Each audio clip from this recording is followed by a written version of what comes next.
اعوذ باللہ من الشیطان الرجیم بسم اللہ الرحمن الرحیم واذکر فی الکتاب ابراہیم انہ کان صدیقا نبیا اذ قال لأبیہ یا ابت لما تعبد ما لا يسمع ولا يبصر ولا یغنی عنک شیئا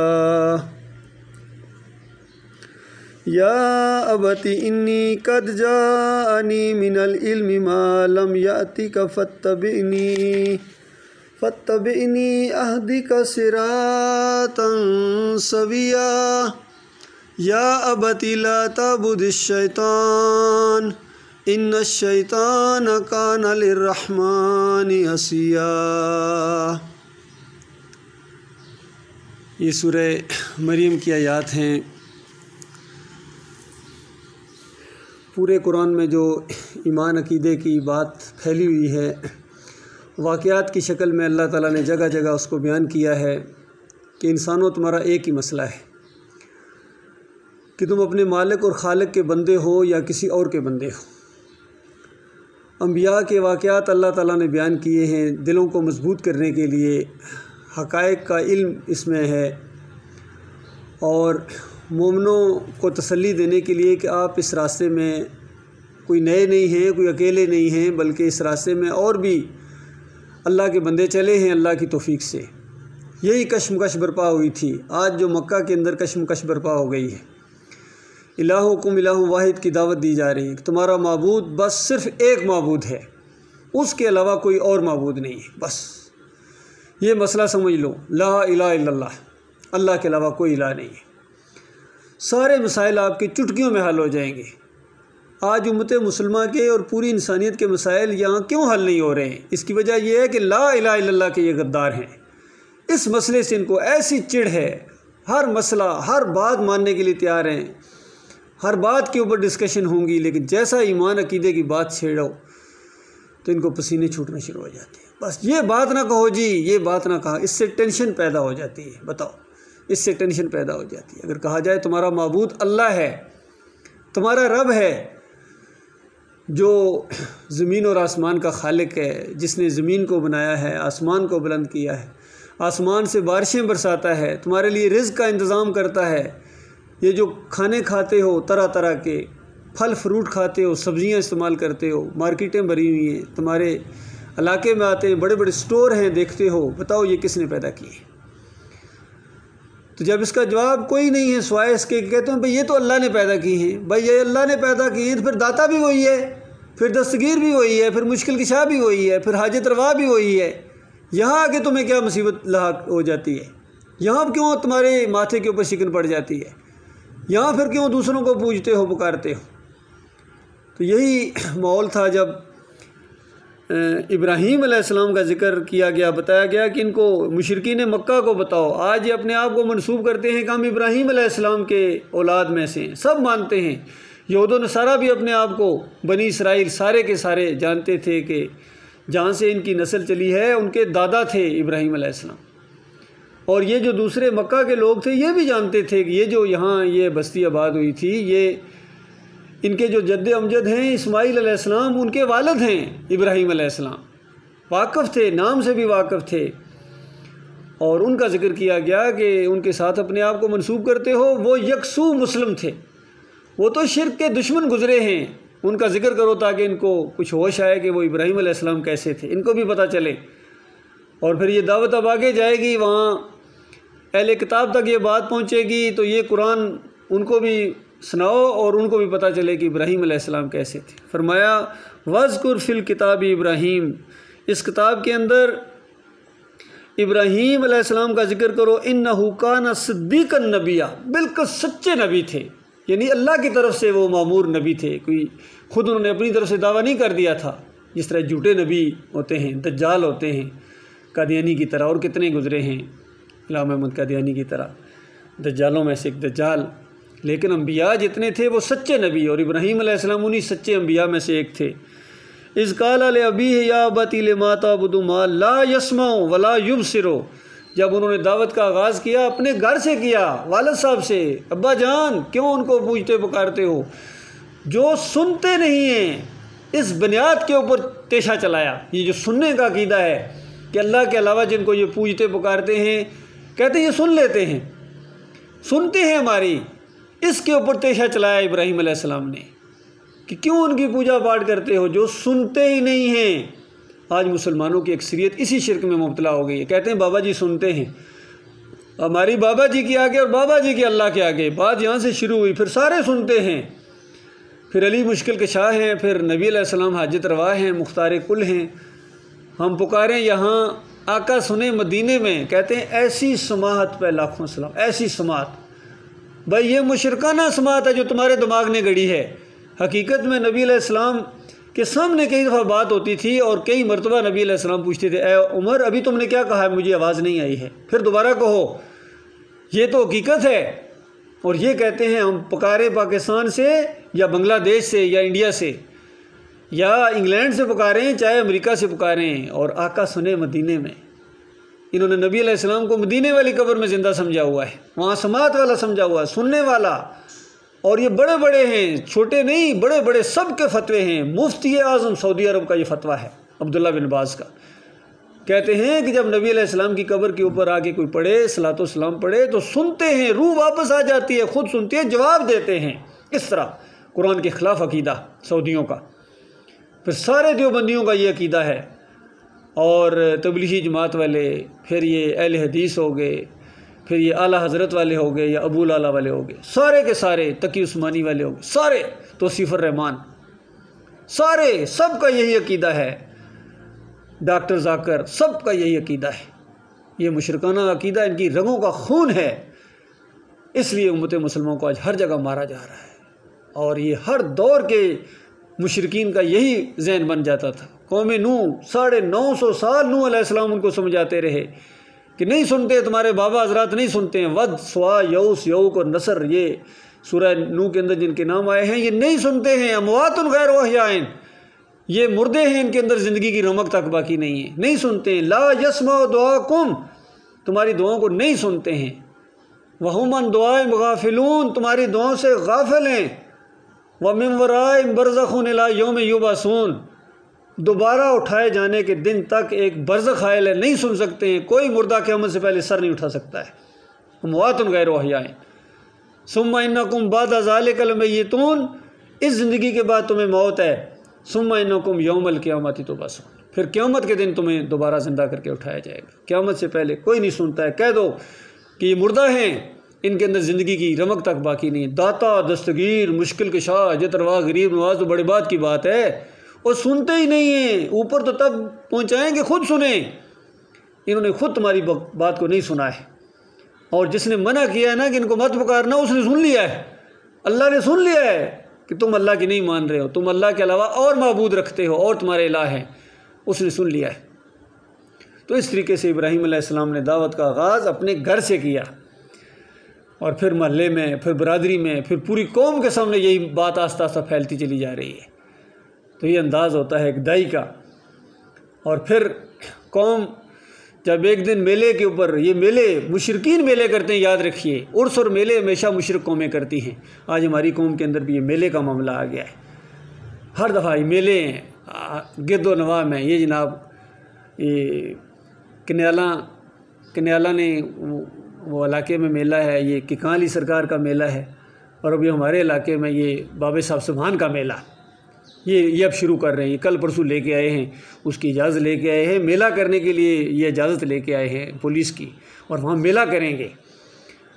بتاؤ، وہاں گھوڑے دوڑائیں گے، کبڈی کا انتظام کیا گیا ہے، اور والی بال کا میچ رکھا گیا ہے۔ بتاؤ یہ میلے کے اوپر، بتاؤ مشرکو، یہ جو گھوڑے دوڑاؤ گے، یہ گھوڑے تمہارے باپ نے پیدا کیے ہیں، تمہارے دادا نے پیدا کیے ہیں، یا تمہارے بابا صاحب سبحان نے پیدا کیے ہیں؟ یہ گھوڑا دوڑے گا، بتاؤ کس کے حکم سے دوڑے گا؟ یہ گھوڑا کس کا پانی پیتا ہے؟ یہ گھوڑا کس کا چارہ کھاتا ہے؟ گھوڑے کو کس نے پیدا کیا ہے؟ اس کے نام پر تم لوگ دوڑا نہیں سکتے۔ وہ دور گزر گیا جو مجاہدین اللہ کے راستے میں دوڑایا کرتے تھے، اب تم مشرک رہ گئے ہو، اب تم نے بابے کے نام پر گھوڑے دوڑانے ہیں، نیزہ بازی وہاں کرنی ہے۔ یہی شرک ہے، اسی کو شرک کہتے ہیں۔ اور پھر وہاں یہ لنگر بانٹیں گے، پھر وہاں کہتے ہیں ماسک پہن کے آؤ، ماسک پہن کے آؤ۔ بتاؤ بابا تمہارا یہ جراثیم کو نہیں روک سکتا ہے؟ بابے نے اپنے منہ سے مکھی نہیں اڑائی تھی جب یہ مرا تھا؟ تو تمہاری مشکل کشائی اور حاجت روائی کیسے کرے گا؟ تو ابراہیم علیہ السلام کے دور میں بھی مشرک میلے کیا کرتے تھے. وہ مشرک جب میلے کے اوپر گئے تو ابراہیم علیہ السلام نے اس کے بعد موقع ملا ان کو، کیونکہ یہ مشرک اپنے باباؤں کے محافظ ہیں. ویسے کہتے ہیں بابے ہمارے محافظ ہیں، لیکن جب مومن اٹھتے ہیں تو کہتے ہیں، پھر مشرکین کہتے ہیں اب ان کی محافظ کرو اور یہ کہیں نقصان نہ پہنچا دیں، یہ مومن ہیں، یہ کہیں اس کو نقصان پہنچا دیں گے، یہ باباؤں کے دشمن ہیں، ان کی کھال اتار دیں گے، تو ان کے محافظ بنے ہوئے ہیں. اس دور میں بھی مشرکین اس طریقے سے ابراہیم علیہ السلام کو کہتے ہیں آؤ میلے پر چلیں. ابراہیم نے کہا میری طبیعت ٹھیک نہیں آج. پورا منصوبہ تھا ان کے باباؤں کی درگت نکالنے کا، ان کا کچومر نکالنے کا. اور جب قوم میلوں پر گئی ہے، وہاں نیزہ بازیاں اور پتہ نہیں کیا کیا انہوں نے کی ہوگی، وہ ہر دور کے مشرک اسی طریقے سے کرتا ہے. تو اس کے بعد ہتھوڑا لے کے گئے ان کے باباؤں کی، ان کی داتاؤں دستگیروں مشکل کشاؤں کی، کسی کی ناک توڑی ہے، کسی کا بازو توڑا، کسی کی ٹانگ توڑ دی ہے. اور پھر جو ہتھوڑا تھا بڑے کے اوپر، وہ جو بڑا تھا، ہر ایک مشرک قوم کے اندر کچھ پیرانے پیر بھی ہوتے ہیں، بڑا پیر تھا ان کا، بڑا بابا تھا، اس کے کندھے کے اوپر وہ کلاڑا رکھ دیا یا ہتھوڑا رکھ دیا کہ مشرک قوم آئے، ان کا دماغ کام کرے. اور واپس آئے، ہم کہتے ہیں کون ہے جس نے ہمارے معبودوں کے ساتھ یہ کیا؟ بڑا ظالم ہے کوئی جس نے ذرا بھی ان کا ترس نہیں کھایا اس کے اوپر. تو بتاؤ اللہ کے بندو، پہلے تو کہتے ہیں یہ ہمارے داتا دستگیر مشکل کشا حاجت روا ہیں، اور جب ان کی درگت بنی، ان کے ڈول ٹوٹے، ان کی ڈولیاں ٹوٹی ہیں، تو اس وقت سارے اکٹھے ہو گئے ہو. اور پھر کہتے ہیں ایک نوجوان تھا ابراہیم اس کا نام ہے. یہ نوجوانوں کا کام ہے، یہ نامردوں کا کام نہیں ہے. ایک نوجوان تھا، کہتے ہیں ابراہیم پہلے بھی ان کے خلاف بولا کرتے تھے، ابراہیم نے یہ کیا ہوگا کسی اور کی. واقعی تو الٹے پاؤں چلتے ہیں، ان کے سامنے جھکتے ہیں، کسی کی ضرورت نہیں اس کے خلاف کی بات کرے تو توڑ کیسے سکتا ہے؟ ابراہیم کا کام ہے، یہ اسی کا کام ہے. تو اس طرح انہوں نے کہا اچھا، پرچہ کٹ گیا اور کہا کہ حاضر کرو تاکہ سب کے سامنے گواہی پیش ہو اور پھر سزائے موت کا اعلان کیا جائے. اس انداز سے مشرکین نے یہ معاملہ کیا ہے. اور پھر آگ میں جب ڈالے، مالک کی رحمت جوش میں آئی ہے، مالک نے اپنے بندے کو بچایا ہے، مالک نے آگ کو حکم دیا. یہ ہوتا ہے معجزہ، اللہ کا حکم ہوتا ہے. ابراہیم علیہ السلام کا حکم نہیں چلتا تھا آگ کے اوپر، یاد رکھیے. وہ تو حسبی اللہ و نعم الوکیل کہہ کے اندر جانے کے لیے تیار ہو گئے. جب انہوں نے پھینکا حسبی اللہ، انہوں نے کہا، نبی علیہ السلام نے بتایا کہ اب ابراہیم علیہ السلام کو آگ میں ڈالا جانے لگا تو انہوں نے کہا حسبی اللہ و نعم الوکیل، میرے لیے اللہ کافی ہے، بہترین کارساز ہے وہ. لیکن اللہ کی رحمت جوش میں آئی. مالک ہمیشہ اپنے بندوں کے ساتھ ہے. مالک نے آگ کو حکم دیا کہ اے آگ ٹھنڈی ہو جا اور سلامتی والی بن جا میرے ابراہیم کے لیے. یہ ہوتا ہے معجزہ اللہ کے بندو.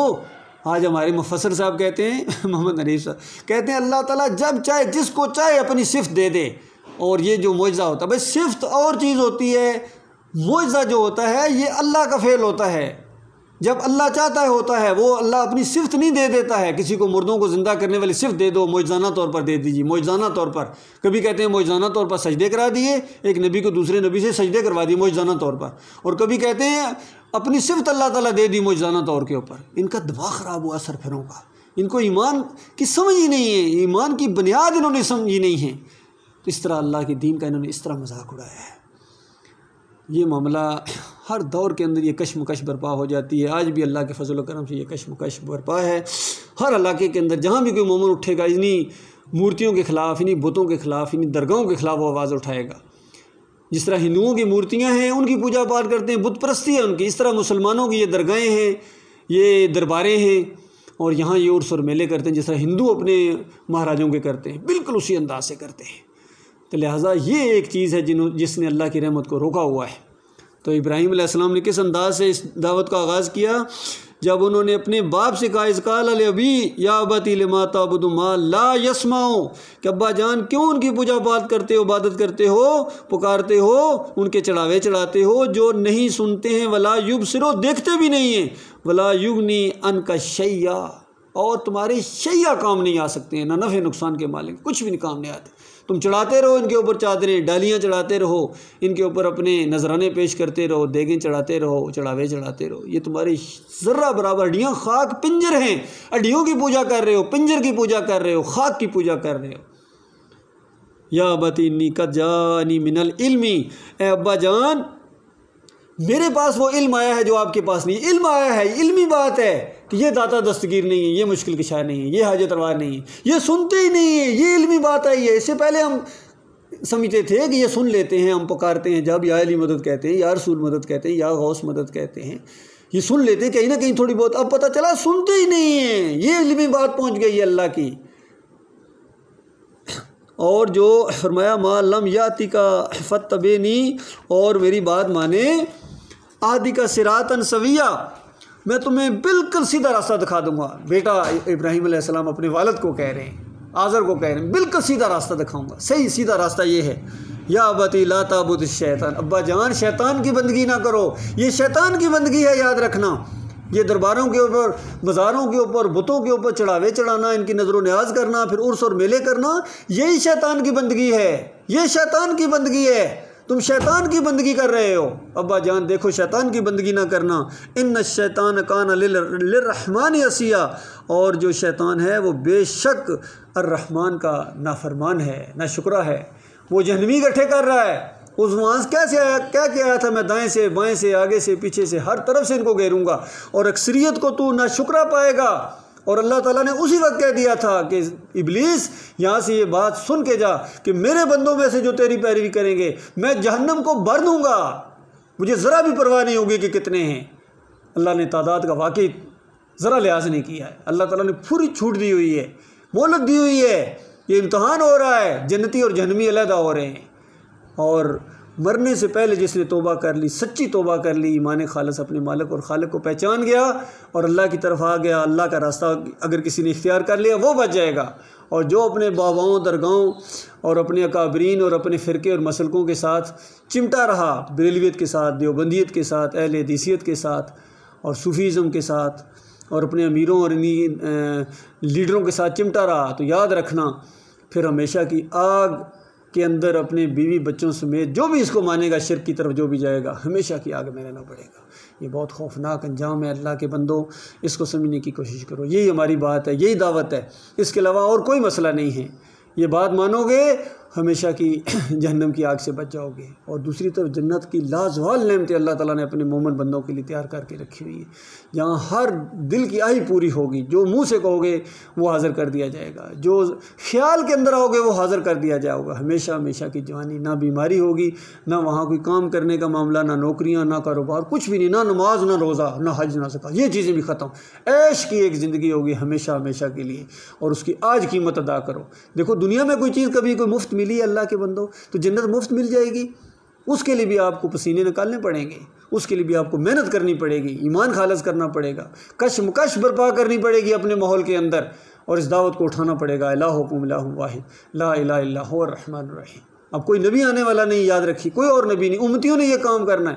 ہم تھوڑے سے ہی، کمزور سے ہی، لیکن ہمارا مالک بہت طاقتوں والا ہے، یقین کیجئے، ہمارا رب بہت غیور رب ہے، اس کے بھروسے کے اوپر اگر آپ اٹھے ہیں اور استقامت دکھائیں اور اخلاص دکھائیں تو آپ دیکھیں گے اللہ تعالیٰ رنگ جہاں بدل دے گا۔ اقول قولی ھذا استغفر اللہ لی ولکم۔